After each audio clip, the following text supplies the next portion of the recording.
Olá, pessoas! Sejam sempre bem-vindos e bem-vindas ao canal Aline Linhares. Aqui você vai encontrar vários tipos de conteúdos e um muito especial, o Divulga Med. Os melhores na área da saúde estão sempre aqui. Seja sempre bem-vindo e bem-vinda também no @DivulgaMedRN no Instagram.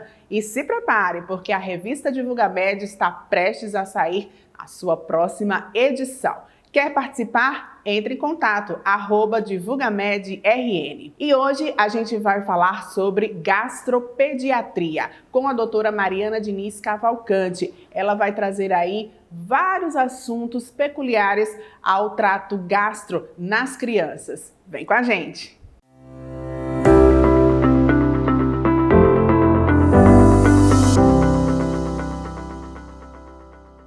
Olá, sejam bem-vindos e bem-vindas. Hoje a gente recebe a doutora Mariana Diniz, ela que é gastropediatra, vai falar sobre a disfunção, do intestino da criança, enfim, das funções do estômago ali, o que acontece com a criança quando ela quando ela chega nesse mundo e a partir de então, como é que vai fazer o funcionamento dessa parte toda gastro funcionar. Doutora Mariana, seja bem-vinda ao nosso Divulga Med, o nosso espaço aqui no canal Aline Linhares. E eu já lhe pergunto o que é a gastropediatria. Oi, é um prazer estar aqui. Muito obrigada pelo convite. A gastropediatria é uma parte da pediatria que cuida mais dos problemas gastrointestinais, ou seja, a criança que vai ter o problema no intestino, no estômago, problema de regurgitação, problema de fazer cocô e alergias alimentares. Então, é basicamente isso que a gente acompanha e trata. Doutora Mariana, quando a criança nasce, a gente sabe que os pais, os responsáveis, têm muitas dúvidas, mesmo tendo aí, informações da internet, informações até mesmo do pediatra, e a gente fica naquela de saber como é que vai fazer nesse trato intestinal da criança. Primeiro porque muitas não conseguem mamar e outras porque mamam demais, vamos dizer assim. Como é que a gastropediatria ela chega para auxiliar os pais e os responsáveis nesse momento? É muito comum ter várias dúvidas, Inclusive porque algumas mães vão conseguir fazer o aleitamento materno exclusivo, outras vão ter alguma dificuldade e precisar complementar com alguma fórmula. Então, a gente, desde essa necessidade de usar a fórmula ou não usar a fórmula, de se a criança está fazendo o cocôzinho direito, não está fazendo as evacuações corretamente, então a gente chega justamente nessa parte de uso de fórmulas, de orientar, cuidar de alguma alteração de evacuação mesmo. Em que momento uma profissional como a senhora chega para fazer esse auxílio? Já pode ser na hora que a criança nasce, depois, assim, por exemplo, 2, 3 dias ou uma semana que a criança já está, Geralmente, as crianças elas são encaminhadas a mim a partir da orientação do pediatra geral, certo? Quando eles acham válido, as mães me procuram. Outras vezes é quando a mãe apresenta alguma queixa mesmo, algumas dúvidas e podem procurar o gastropediatra desde os primeiros dias de vida. Não temos esse tipo de limitação. Entendi. E para as mamães de primeira viagem, que sempre aí estão com muitas dúvidas, mesmo tendo ali o auxílio, uma rede de apoio dos avós, das avós também, a gente sabe que o cocô da criança vai modificando de cor, Isso. Desde quando nasce até depois, que aí começa realmente o embalo da introdução alimentar. Por que altera tanto a cor? O intestino da criança, ele não nasce pronto, certo? Ele vai se adaptar, vai terminar a sua formação de acordo com quando a criança vai crescendo. Por isso que nos primeiros meses de vida, nos primeiros 6 meses de vida, a gente mantém o aleitamento materno exclusivo, porque é o que o intestino, o estômago da criança é capaz de digerir e de absorver, certo? Com o amadurecimento, a partir dos 6 meses de idade, o intestino amadurece, as funções das enzimas, as funções de absorção das células intestinais vão se moldando e vão conseguindo suportar outros alimentos. Por isso que a gente começa a fazer a introdução alimentar, que é colocar as comidinhas de panela, né? Arrozinho, feijãozinho, carne, legumes, verduras. Mas ainda não está 100%. Vai ser a primeira vez que o intestino vai ter contato com isso. Então não vai absorver tudo. Então vai ficar aquela modificação de cores, de texturas, de restos alimentares, porque eu sempre digo muito, o intestino está aprendendo a comer também. A criança, o intestino, ele está aprendendo a comer e absorver tudo aquilo. Por isso que tem essas várias modificações. Então é bom que permaneça a amamentação mesmo durante a introdução alimentar. Sim, a gente recomenda que a amamentação, ela, segundo o Ministério da Saúde, a OMS, é que a amamentação ela deve permanecer até os 2 meses, até os 2 anos de idade para aquelas mães que conseguem. Ou pelo menos até os 6 meses de forma exclusiva, porque a gente sabe que a mãe tem que trabalhar. Sim. Hoje em dia a mulher tem muito mais papéis a desempenhar. Verdade. Mas enquanto a gente conseguir, o aleitamento deve ser mantido, sim. Muito bem. A gente está conversando com a Mariana Diniz, ela que é gastropediatra, está falando sobre a questão funcional mesmo de todo o trato gastro da criança, né? Desde que nasce até mais para frente. E a gente pergunta também, doutora Mariana, essa questão das crianças que têm constipação, né? Mesmo as bebezinhas mesmo, que eu acho que deve ser um sufoco, né, para as mães, porque fica ali naquela expectativa da criança evacuar. Como é que faz quando acontece isso? Quando a criança está em aleitamento materno exclusivo, nos primeiros 6 meses de vida, é natural que ela demore mais a fazer o cocô. Pode demorar 8, 10 dias sem evacuar. É um desespero para a mãe, é um desespero para o pediatra que escuta o desespero da mãe. Com certeza. Mas assim, eu falo muito assim, o leite materno ele não tem muito o que ser digerido para colocar para fora, ele tem muito o que ser absorvido. Então acaba que demora mais realmente a evacuar, tá? Agora, tá demorando 8 a 10 dias sem evacuar, mas a criança está tendo febre. Quando evacua, sai sangue. As evacuações não são pastosas, são extremamente duras, ressecadas. A criança fica com a distensão abdominal, o abdômen muito fofo, a barriga muito fofa. Não está fazendo cocô e está vomitando muito. Então, isso não é normal. Se for só o cocôzinho que não está saindo e seu filho está ganhando peso, crescendo e tudo bem, é normal. O que a gente tem que ver são essas outras características.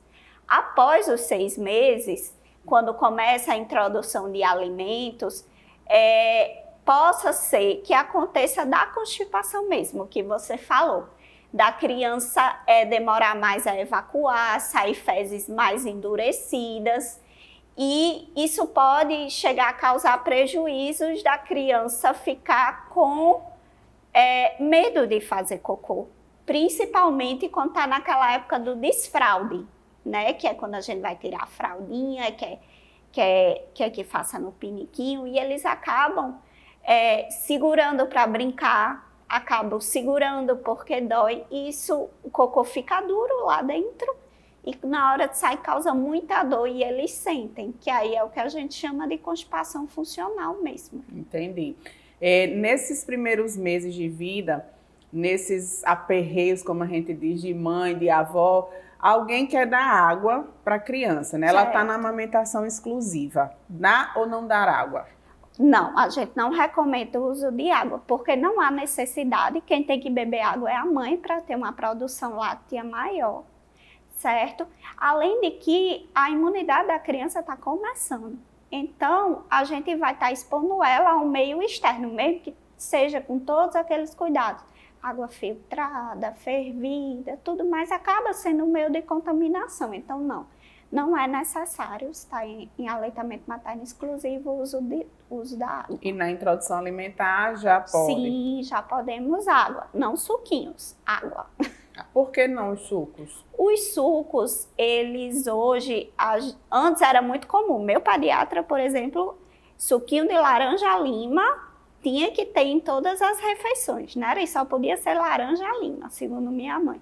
Mas hoje em dia a gente vê que o suco, ele tem um alto valor calórico, mas um baixo valor de fibras, acaba perdendo nutrientes quando se faz o suco em vez de comer a frutinha, certo? E já tem estudos mostrando que quem tem um abuso de suco, tanto crianças como adultos, tem tendência à obesidade, à diabetes, à pressão alta, e isso começa desde criança. Então quer dizer que os sucos não são legais? Não mesmo são legais. Mesmo os naturais? Mesmo os naturais, inclusive Chocada. para adultos. A gente tem um limite de ingestão de suco de cerca de 200 ml, 250 ml, que seria o ideal após 2 anos de idade. Se você está com sede, você bebe água. Eu sempre digo isso na minha consulta. Todo mundo está cansado de escutar. Se a criança está com sede, se você está com sede, você bebe água. Se você está com fome, você come a fruta. Mas aí a mãe ou os responsáveis acreditam que você fazer um suco natural, ou até tentar, né, fazer o mais natural possível, vai alimentar a criança. É como se fosse uma caloria vazia. Você acaba usando uma grande quantidade de fruta para fazer aquele copo de suco, mistura com água, mas cadê as fibras, que é importante para fazer cocô? Os nutrientes que são perdidos. Tem mãe que fala, não, mas eu não corro. Não importa. Um copo de suco, você precisa pelo menos de 2, 3 laranjas para fazer um copo gostoso, sim, né? Sim. Senão fica aguado. É. Então, e quando você chupa a laranja, uma laranja já tem a saciedade, os nutrientes e as fibras que são necessárias. Quando você não consegue fazer a criança comer aquela fruta, como é que faz, doutora Mariana? Como é que faz? Aí já vem a questão da seletividade, né? Ou até mesmo da introdução alimentar. Na introdução alimentar, a gente tem muito disso da primeira aceitação da criança. De antemão, eu digo que tem algumas que vão ser maravilhosas, mas essas crianças são a minoria do planeta.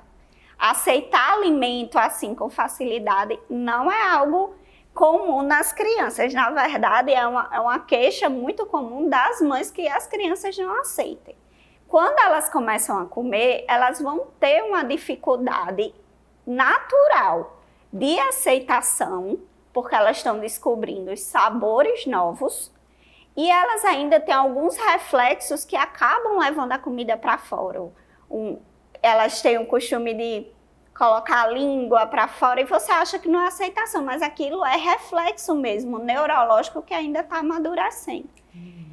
A criança ela tem que recusar pelo menos 8 a 10 vezes o alimento para você dizer que ela não gosta mesmo daquele alimento. O pai e a mãe que lutem. Exatamente. Mas existem outras estratégias.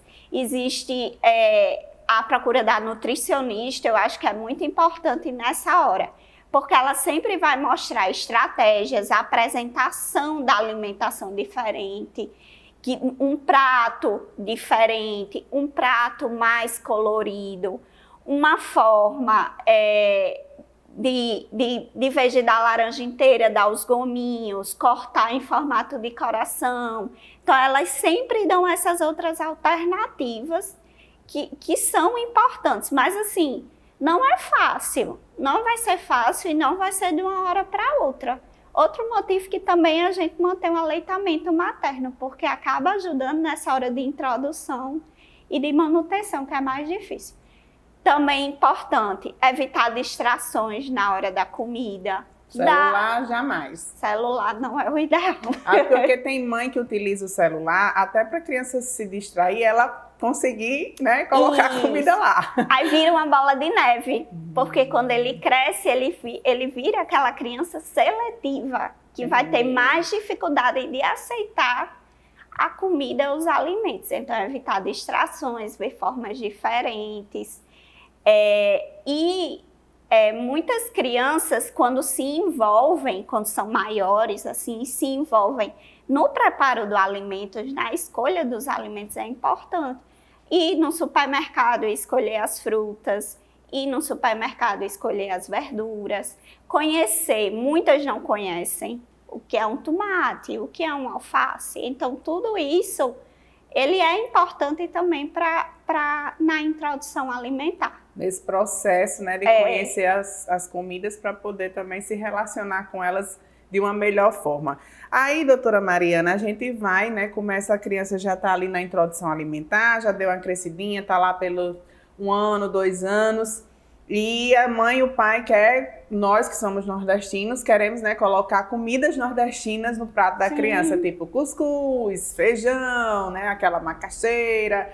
Como é que a gente faz para misturar nessas comidas, essa regionalidade dentro do prato das crianças, sem trazer para elas prejuízo gastro? Não tem problema nenhum. Comer cuscuz pode ser desde novinho, comer feijão. O prato principal, ele deve constar coisas regionais mesmo, porque são alimentos de mais fácil acesso para todas as famílias. Então, vai significar o quê? Que tem menos agrotóxicos, são menos processados, vai ser mais fácil de ter em casa, certo? Então, assim, cuscuz pode, carne, feijão, ovo desde os 6 meses é para comer ovo, desde os 6 meses é para comer carne, franguinho, certo? Isso, o prato tem que ter. O que é que ele tem que ter? Uma proteína, um carboidrato. O nosso carboidrato que a gente gosta, como você disse, macaxeira, batata doce, arroz, cuscuz, não tem problema. Uma leguminosa, que o nosso mais comum é o feijão sem nenhum preconceito de todas as cores e abusar das saladas, das verduras, dos legumes. Eu sempre digo para as mães que a gente também não tem preconceito de fruta, certo? A fruta, a gente tem que escolher aquela o mais natural possível. Ou seja, a que dá na sua casa, a que dá na sua região. Aqui está em tempo de manga, por que não dá manga para o neném experimentar? Ah, não, tá umas tangerinas mais naturais, bonitas, não tem problema. Então, sempre procurar aquilo que for mais natural e for da região. Tem até uma curiosidade relacionada a isso, é porque muitas vezes os pais acham que a criança não vai gostar porque eles não gostam. Exatamente. Né? E tem esse porém que às vezes atrapalha essa introdução alimentar, atrapalha ali o conhecimento da criança num cardápio mais variado. Isso. Lembre que a criança, ela não sabe o que é doce, o que é salgado, o que é bom e o que é ruim para você. Ela vai aprender isso. Então, não tire essa oportunidade dela. Muito certo? bem. Eu sempre digo isso. Ela não sabe o que é doce, então você não precisa ensinar o que é doce. Ela não sabe o que é muito salgado, então você não precisa ensinar o que é uma coisa cheia de sal para ela. Verdade. E quando for nos aniversários, quer oferecer lá refrigerante, Não. bolo. Não, meu filho não come não, né? Isso. E hoje em dia, os aniversários em si, pelo menos assim o que eu tenho visto, as mães tentam ser mais naturais. De vez de ter um refrigerante, um suco nessa ocasião, tipo que não vai tomar todos os dias, vai ser nessa ocasião. Às vezes nem toma todo. Nem toma todo. já é outra alternativa. De vez de salgadinhos fritos, eles escolhem salgadinhos no forno, fornecem não aqueles pipos de saco, as pipocas mais naturais. Elas mesmas estão buscando essas alternativas mais saudáveis. Que coisa boa. Aí, né, os pediatras e os gastropediatras agradecem muito. Agradecem. A Casa Decor Mossoró está aqui na Divulgamed, mas pode também estar na sua casa, no seu consultório. Entre em contato com a Casa Decor Mossoró pelo @Casa Decor Mossoró no Instagram. Você vai ter lindas opções para colocar naquele lugar especial que você tanto quer montar. Veja aqui no nosso cenário, veja também no seu consultório ou na sua casa. Casa Decor Mossoró. A gente conversou aqui com a doutora Mariana Diniz, ela que é gastropediatra, E vai voltar, né, aqui no nosso canal Aline Linhares e no nosso espaço Divulga Med. Doutora Mariana, temos muitos assuntos ainda para tratar, viu? Com certeza, estou aí à disposição e muito obrigada pelo convite. Onde é que a gente encontra a senhora? Eu atendo no Instituto André Camussa, todas segundas e quartas à tarde. Podem me encontrar lá. E o arroba? @Mari Gastroped. Muito bem. Até o nosso próximo encontro.